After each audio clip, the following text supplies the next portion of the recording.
দেশে মিলল করোনার ভারতীয় ধরন, উদ্বিগ্ন স্বাস্থ্য অধিদপ্তর। আরও ৪৫ মৃত্যু, ৭ সপ্তাহের মধ্যে সর্বনিম্ন শনাক্ত। নির্দেশনা না মেনে রাজধানী ছাড়ছে অনেকেই, পদ্মা পাড়ে পারাপারের অপেক্ষায় বহু মানুষ। উন্নত চিকিৎসার জন্য খালেদা জিয়ার বিদেশ যাবার আবেদন, আইন মন্ত্রণালয়ের মতামত রোববার।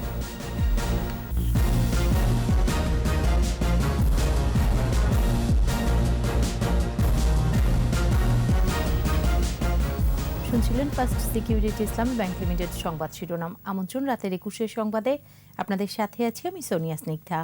দর্শক, ২১ টেলিভিশনের সংবাদ একই সাথে সরাসরি দেখতে পাবেন আমাদের ফেসবুক পেজ www.facebook.com/2124 অনলাইনে। দেশে করোনা ভাইরাসের ভারতীয় একটি ধরন পাওয়া গেছে। স্বাস্থ্য অধিদপ্তরের অতিরিক্ত মহাপরিচালক অধ্যাপক নাসিমা সুলতানা জানিয়েছেন, ২ জনের নমুনায় ভারতীয় ধরন শনাক্ত হয়েছে এবং আরও ৪ জনের নমুনায় এর মিল রয়েছে।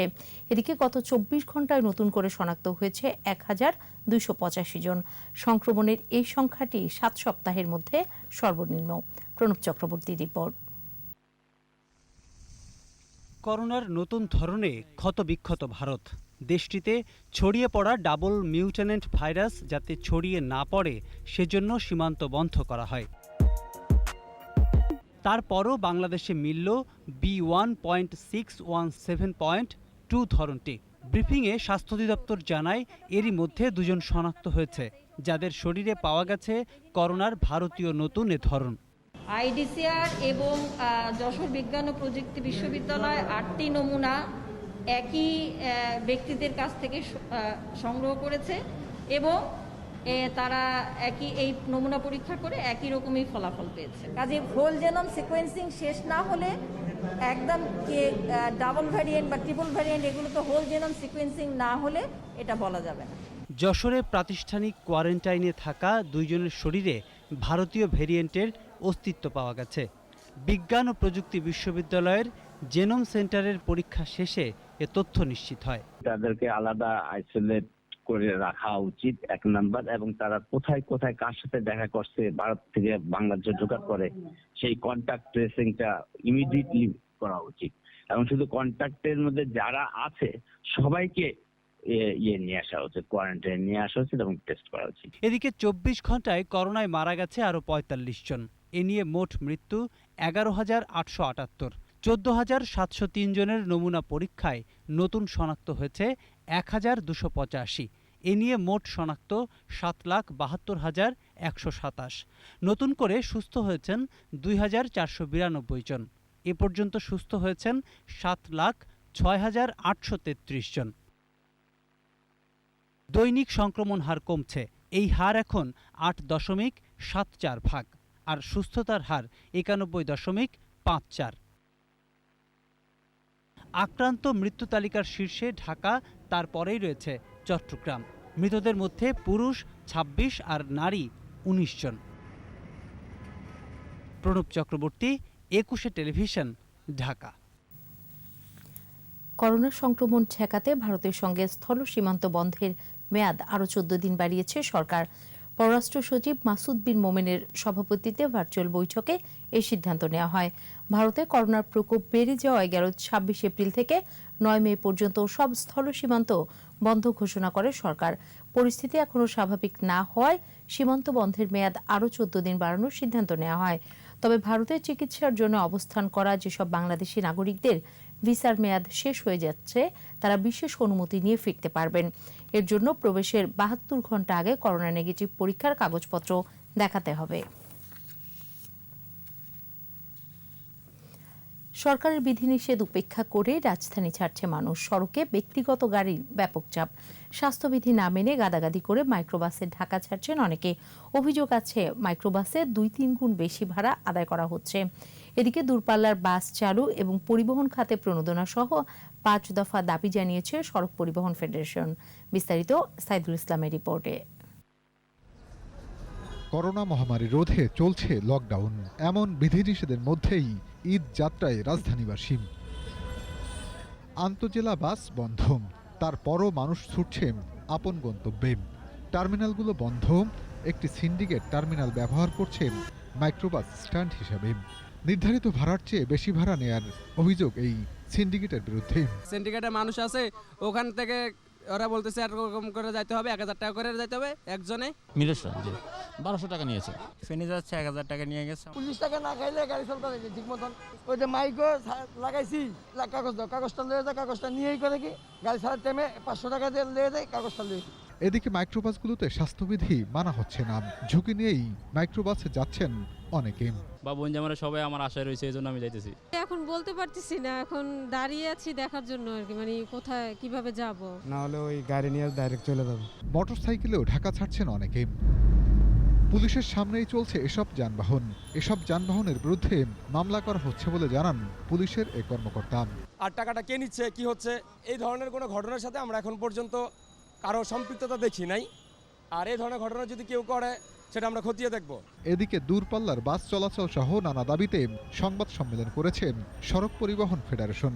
মোট আসনের অর্ধেক যাত্রী নিয়ে দূরপাল্লার গণপরিবহন সহ সকল গণপরিবহন এবং স্বাভাবিক মালামাল নিয়ে পণ্য পরিবহন চলাচলের সুযোগ দিতে হবে।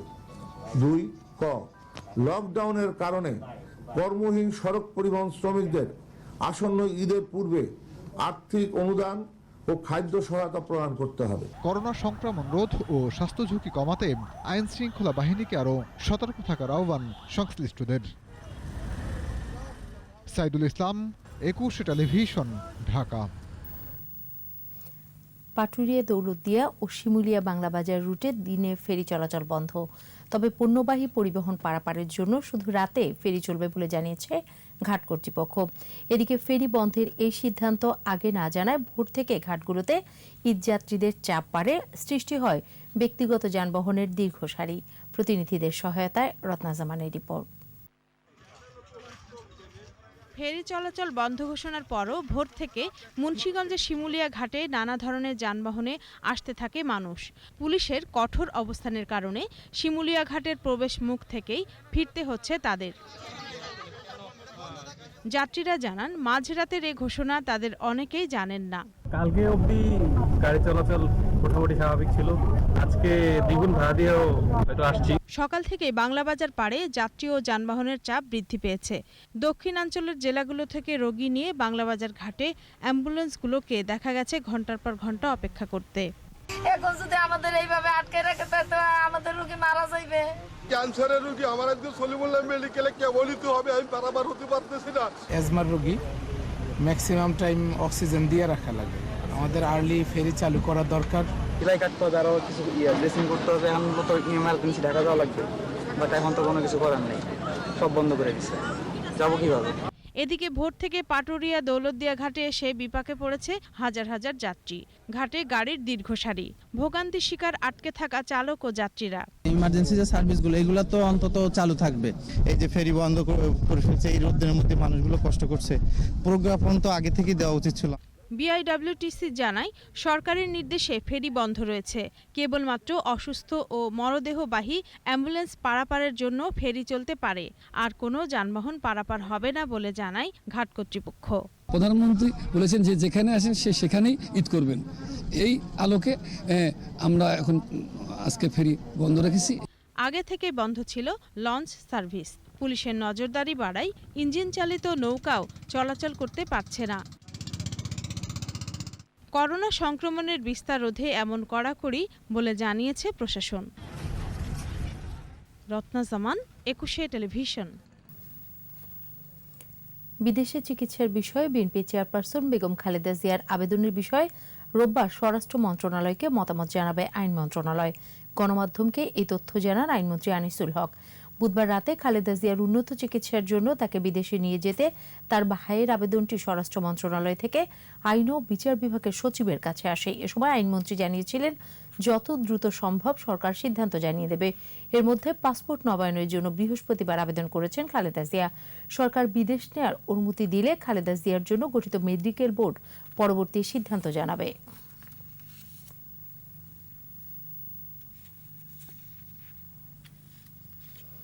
খালেদা জিয়াকে আদৌ বিদেশ নেওয়ার প্রয়োজন আছে কিনা তা এখন সবচেয়ে বড় প্রশ্ন বলে মন্তব্য করেছেন তথ্যমন্ত্রী ডক্টর হাসান মাহমুদ। সকালে চট্টগ্রাম প্রেস ক্লাবে রেড ক্রস ও রেড ক্রিসেন্ট দিবস উপলক্ষে অনুষ্ঠানে প্রধান অতিথির বক্তব্যে তিনি বলেন, প্রধানমন্ত্রীর নির্দেশে খালেদা জিয়া যাতে সর্বোচ্চ চিকিৎসা পায় সেজন্য সব ধরনের ব্যবস্থা গ্রহণ করা হয়েছে, কিন্তু তাকে বারবার কেন লন্ডন নিয়ে যাওয়ার কথা বলা হচ্ছে তা বোধগম্য নয় বলে মন্তব্য করেন হাসান মাহমুদ। এবং খালেদা জিয়াকে আদৌ বিদেশ নিয়ে যাওয়ার প্রয়োজন আছে কিনা সেটি হচ্ছে এখন বড় প্রশ্ন। তা আমি বিএনপিকে অনুরোধ জানাবো, শুধুমাত্র আপনাদের চিন্তাটা বেগম খালেদা জিয়ার স্বাস্থ্যের মধ্যে নিবদ্ধ না রেখে আপনারা জনগণের পাশে দাঁড়ান, জনগণের জন্য স্বাস্থ্য সুরক্ষা সামগ্রী বিতরণ করুন। নিচ্ছি প্রিমিয়ার ব্যাংক লিমিটেড সংবাদ বিরতি। নো মাস্ক নো সার্ভিস বিধি মেনে চলুন, সুস্থ থাকুন। যখন ফিরছি তখন অন্যান্য খবরের সঙ্গে আরও থাকবে। রাজশাহী বিশ্ববিদ্যালয়ে 141 জনের যোগদান স্থগিত, সদ্য সাবেক ভিসিকে তদন্ত কমিটি জিজ্ঞাসাবাদ। আবারও আমন্ত্রণ রাতের 21 সংবাদে। রাজশাহী বিশ্ববিদ্যালয়ে সদ্য সাবেক উপাচার্য অধ্যাপক এম আব্দুস সোবহানের মেয়াদের শেষ সময় নিয়োগ দেয় 141 জনের যোগদান স্থগিত করেছে বিশ্ববিদ্যালয় প্রশাসন। এদিকে এম আব্দুস সোবহানকে জিজ্ঞাসাবাদ করেছে শিক্ষা মন্ত্রণালয়ের তদন্ত কমিটি। শনিবার বিকাল 3টার দিকে ক্যাম্পাসে আসেন বিশ্ববিদ্যালয়ের অধ্যাপক এম আব্দুস সোবহান। তার সঙ্গে ছিলেন চাকরি পাওয়া ছাত্রলীগ, যুবলীগ সহ অন্যরা। এরপর উপাচার্যের কার্যালয়ে নিয়োগের বিষয়ে তদন্ত কমিটি তাকে জিজ্ঞাসাবাদ করে। এর আগে নিয়োগ কার্যক্রমে জড়িত সবাইকে জিজ্ঞাসাবাদ করে তদন্ত কমিটি।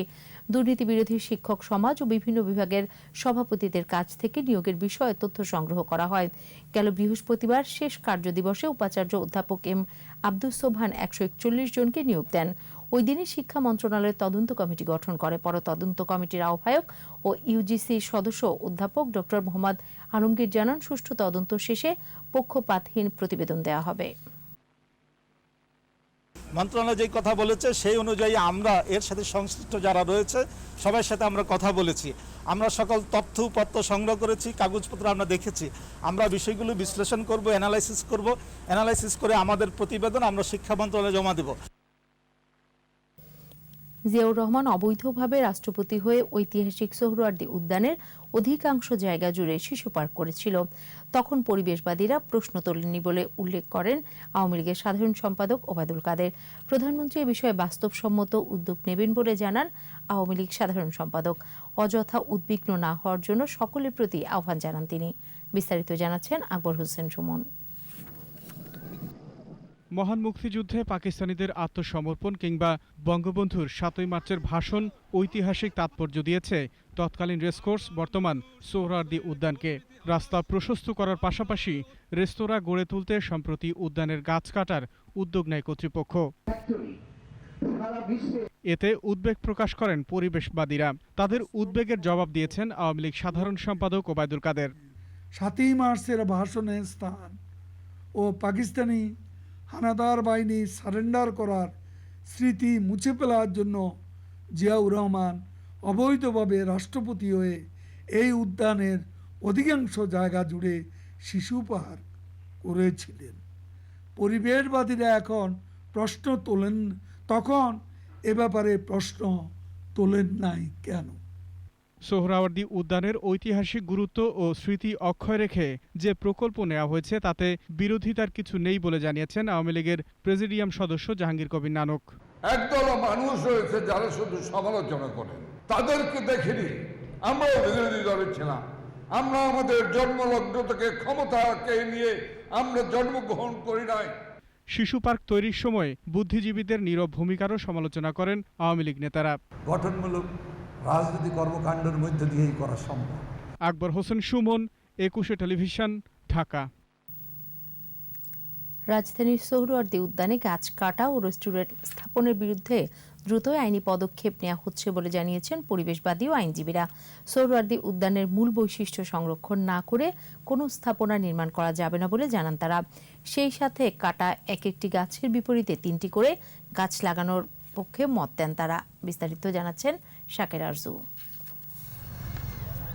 মুক্তিযুদ্ধের স্মৃতি বিজড়িত স্থান সোহরাওয়ার্দী উদ্যান। 1971 সালের এই ময়দানেই লাখো মানুষের মহাসমাবেশে বঙ্গবন্ধু শেখ মুজিবুর রহমান তার ঐতিহাসিক 7ই মার্চের ভাষণ দিয়েছিলেন। এবারে সংগ্রাম আমাদের মুক্তির সংগ্রাম। সোহরাওয়ার্দী উদ্যানের আগের নাম রেসকোর্স ময়দান। বঙ্গবন্ধু রেসকোর্স ময়দানে ঘোড়দৌড় বন্ধ করে দেন। ঐতিহাসিক এই উদ্যান সংরক্ষণে আছে সর্বোচ্চ আদালতের রায়। আদালতের রায় উপেক্ষা করে সোহরাওয়ার্দী উদ্যানে গাছ কাটা উচ্চ আদালতের রায়ের পরিপন্থী। এরই মধ্যে সচিব সহ 3 জনের বিরুদ্ধে আদালত অবমাননার নোটিশ পাঠানো হয়েছে। উন্নয়নমূলক কাজ চলছে, সেটা অবশ্যই আদালতের যে নির্দেশনা এই অনুসারেই হতে হবে, এবং এই অনুসারের বাইরে যদি কিছু হয় সেটা কোনোভাবেই গ্রহণযোগ্য হবে না। আমরা আদালত অবমাননার নোটিশ দিয়েছি, আমরা শীঘ্রই এ ব্যাপারে আইনগত পদক্ষেপ গ্রহণ করব। গাছ কাটার বিপরীতে আরও গাছ লাগানোর পক্ষে মত দেন এই আইনজীবী। ওরা এখন যে পর্যন্ত গাছ কেটেছে তারপরে যাতে আর একটাও গাছ না কাটা হয় সেটা নিশ্চিত করতে হবে। সেই প্রকল্প যেন গাছ কেটে না হয়। সোহরাওয়ার্দী উদ্যানে অনেক ফাঁকা জায়গা আছে, সেখানে হয় সেটা নিশ্চিত করা, এবং এখানে কোনো বাণিজ্যিক স্থাপনা কোনোভাবেই না করা। সোহরাওয়ার্দী উদ্যানের বিশেষ গুরুত্বপূর্ণ স্থাপনা সংরক্ষণের নির্দেশনা চেয়ে 2009 সালে রিট করা হয়। আদালতের নির্দেশে উদ্যান থেকে সব ধরনের স্থাপনা অপসারণ করে কমিটি চিহ্নিত স্থানগুলো সংরক্ষণ করা সহ বেশ কয়েকটি নির্দেশনা দেন উচ্চ আদালত। শাকেরা আরজু, 21 টেলিভিশন, ঢাকা। আর এরই সাথে শেষ করছি রাতের 21 সংবাদ। যাবার আগে ফার্স্ট সিকিউরিটি ইসলামী ব্যাংক লিমিটেড সংবাদ শিরোনামগুলো আরও একবার। দেশে মিলল করোনার ভারতীয় ধরন, উদ্বিগ্ন স্বাস্থ্য অধিদপ্তর। আরও 45 মৃত্যু, 7 সপ্তাহের মধ্যে সর্বনিম্ন শনাক্ত। নির্দেশনা না মেনে রাজধানী ছাড়ছে অনেকেই, পদ্মাপাড়ে পারাপারের অপেক্ষায় বহু মানুষ। উন্নত চিকিৎসার জন্য খালেদা জিয়ার বিদেশ যাত্রার আবেদন, আইন মন্ত্রণালয়ের মতামত রোববার।